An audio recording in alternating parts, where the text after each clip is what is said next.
What's going on, guys? It's Sam here, and today I'm back after a good 3-week absence. I've been doing a good bit of traveling all around Europe just for the last 3 weeks or so. So now I'm coming back, and I'm just going to go over an article that I found today that I thought was pretty interesting, and it's just about the global share of the economy and how it is distributed all around the world.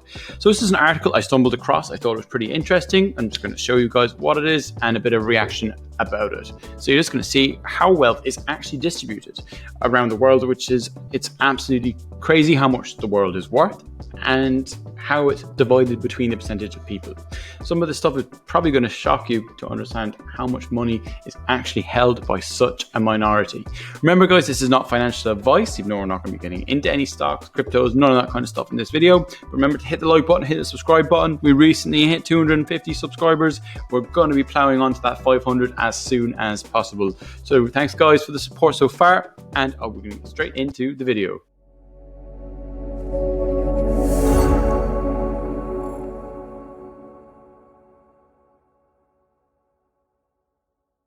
Right, and welcome back. So this is an article that I stumbled across today. Just going through my feed, and Visual Capitalist is where the source of this is, and it's just a graph of how wealth is distributed around the world. So I had an idea about this. I kind of had an idea that the 1% hold a majority of the wealth, but not to this extent.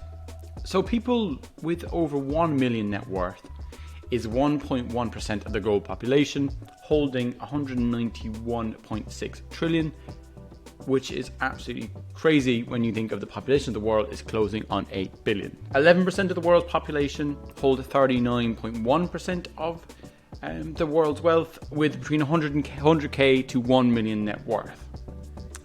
38% of the world's population hold 13% of the world's wealth at 57.3 trillion. This is between a 10 and 100k net worth. So that kind of audience is kind of mostly caters to Western people. So people in the Western world would occupy a lot of the net worth between 10k to 1 million, and of course nearly a lot of it is over the 1 million mark as well. And then 55% of the world's population have less than $10,000 net worth, which is a pretty shocking amount compared to how much money is in the 1.1% compared to the 55%.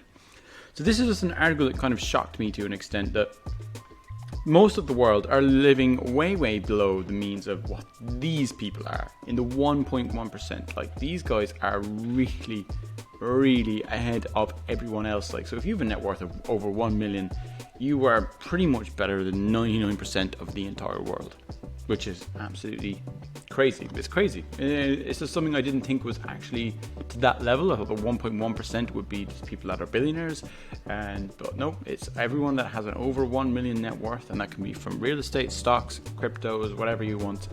That's what it is. So it's just a very shocking fact that I kind of stumbled across. And look, this distribution of this wealth has kind of maybe changed a small bit due to the pandemic. You'll notice that a lot of billionaires and stuff all got a lot richer during the pandemic, and a lot of people also went bankrupt, and small business owners, they kind of lost everything as their business was closed for so many months of the year. They lived kind of paycheck or month to month, and it has completely destroyed their business. But billionaires, millionaires have all become much richer because of how the stock market has performed over the last year or so. So the pandemic resulted in global wealth taking its first significant dip by around 4.4%. Although towards the end of the year, we actually finished up at 418.3 trillion, which is a 7.4% gain. So we went down 4.4% in global GDP, but we actually ended up 7.4% higher at the end of the year at over 418 trillion for the whole net worth of the planet.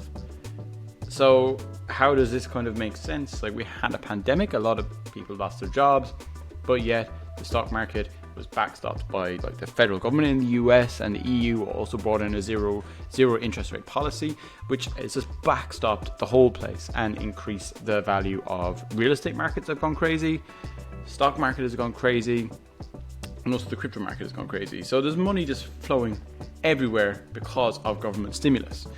So this has increased mostly the net worth of billionaires and millionaires to take up more and more of the wealth. So a thing that I've noticed as well is global wealth distribution by region.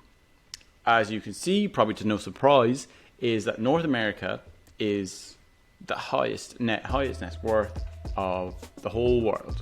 So the total worth of North America is $136 trillion.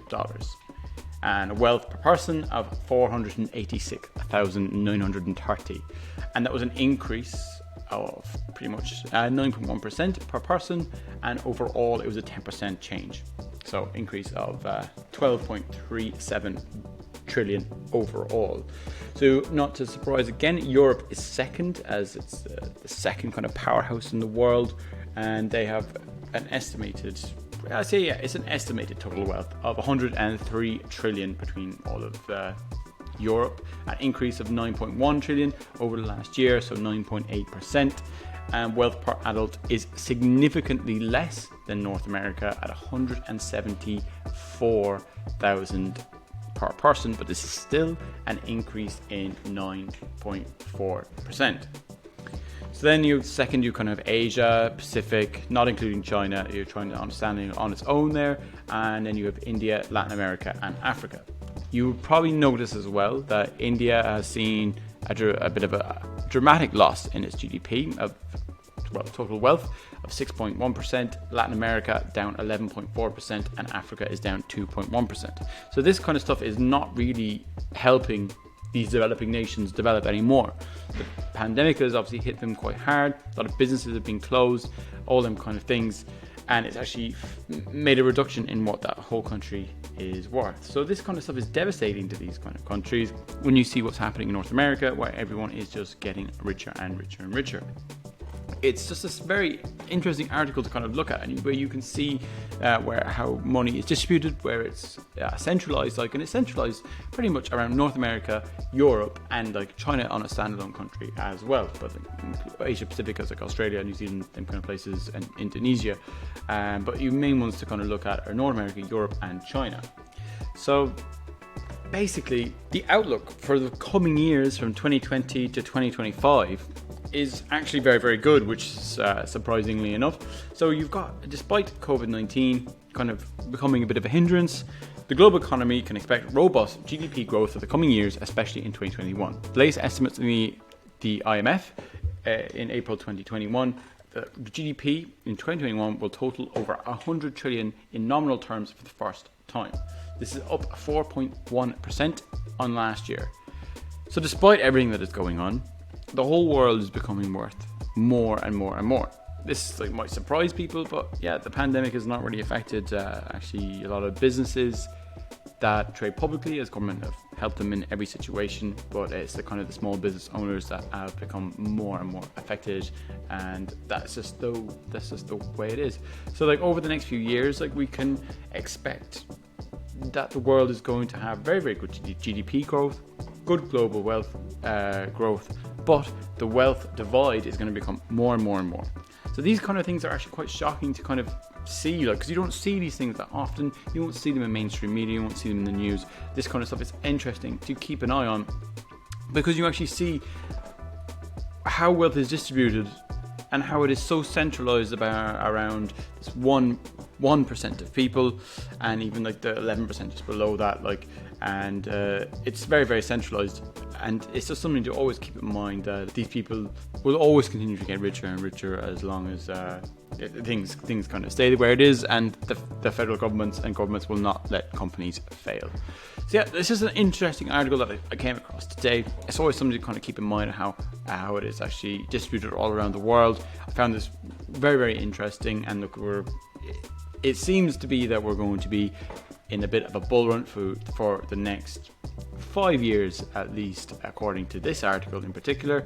And look, I'm pretty optimistic as we come out of this pandemic on how the markets are going to perform. So yeah, it's just a pretty interesting article that I came across today. Hope you enjoyed this video, and remember to hit the like button, hit the subscribe button. It helps us out an awful lot. And look, we will see you in the next one. Thanks a lot, guys. Bye bye.